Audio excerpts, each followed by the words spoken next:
Halo Milanisti, selamat datang di channel Planet Milan. Seperti biasa, kali ini kami akan sajikan beberapa kabar terbaru seputar AC Milan yang telah kami rangkum khusus untuk Anda.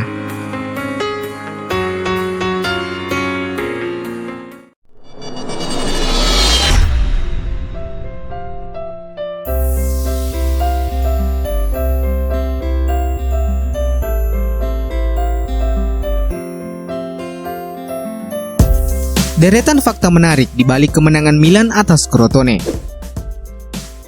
AC Milan memetik kemenangan 2-0 atas Crotone di pekan kedua Liga Italia.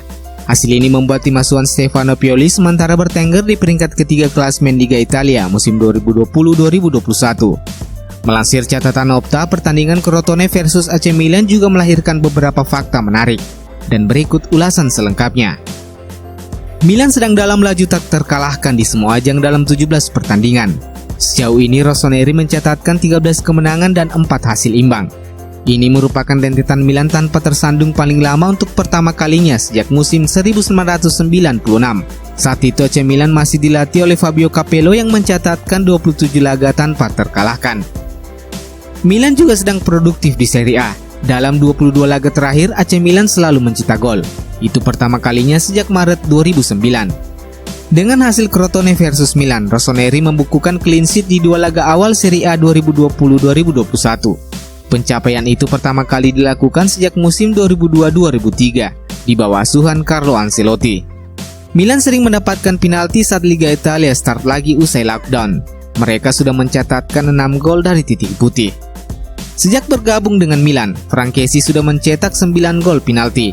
Dia cuma kalah dari pemain Fiorentina Eric Pulgar dan pemain AS Roma Jordan Veretout yang sudah membuat 12 gol dari titik putih.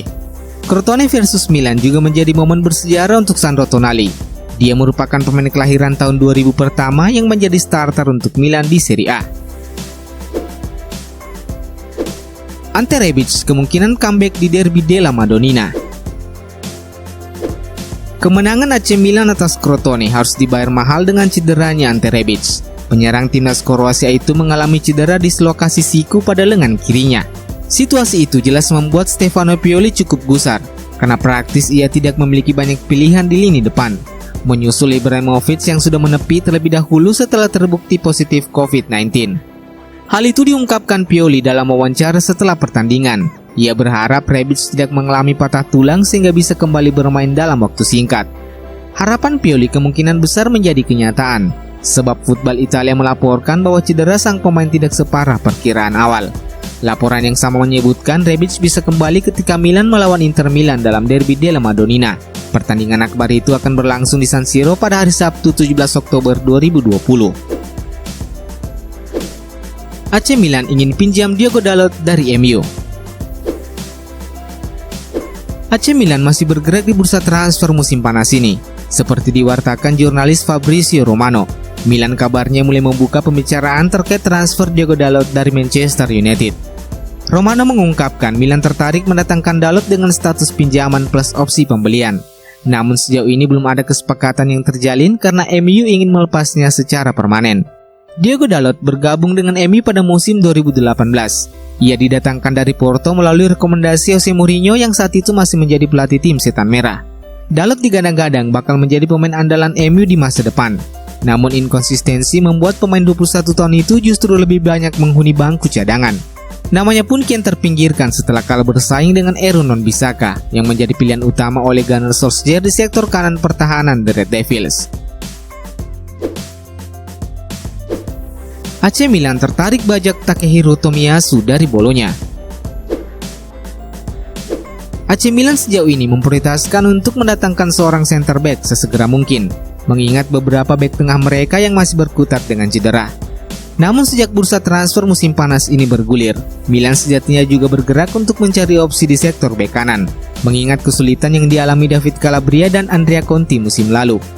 Dan kabar terbaru dari Gianluigi Di Marzio seperti dikutip dari Sempre Milan, Rossoneri saat ini memiliki ketertarikan untuk merekrut pemain yang bisa ditempatkan pada kedua posisi tersebut. Dan salah satu pemain yang saat ini masuk menjadi bidikan adalah fullback kanan milik Bologna, Takehiro Tomiyasu.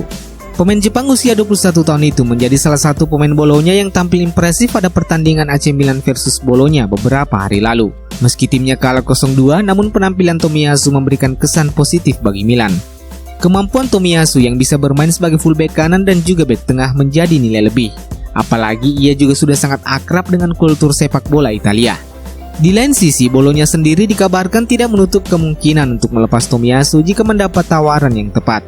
Hal itu diungkapkan oleh Direktur Olahraga Bologna Riccardo Bigon dalam wawancaranya bersama Sky Sport Italia sebelum pertandingan Bologna melawan Parma. Kami belum memikirkan untuk menjualnya, namun jika ada tawaran fantastis yang tiba, kami diminta untuk mempertimbangkannya. Yang jelas kami akan memikirkan hal teknis untuk mendapatkan penggantinya terlebih dahulu.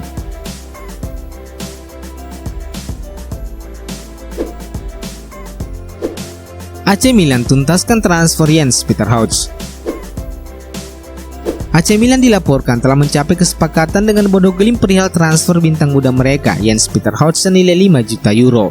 Agen pemain berusia 20 tahun itu sudah berada di Milan sejak Senin kemarin dan menggelar pertemuan dengan dua petinggi Rossoneri, Paolo Maldini dan Ricky Massara.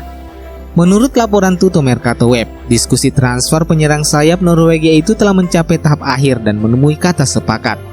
Melansir laporan Sempre Milan, Hauge saat ini telah tiba di bandara untuk terbang ke Milan guna menjalani tes medis sebelum transfernya diumumkan secara resmi. Kedatangan Jens Peter Hauge bisa meringankan krisis lini depan Milan sepeninggal Ante Rebic yang mengalami cedera dan Zlatan Ibrahimovic yang positif terpapar COVID-19.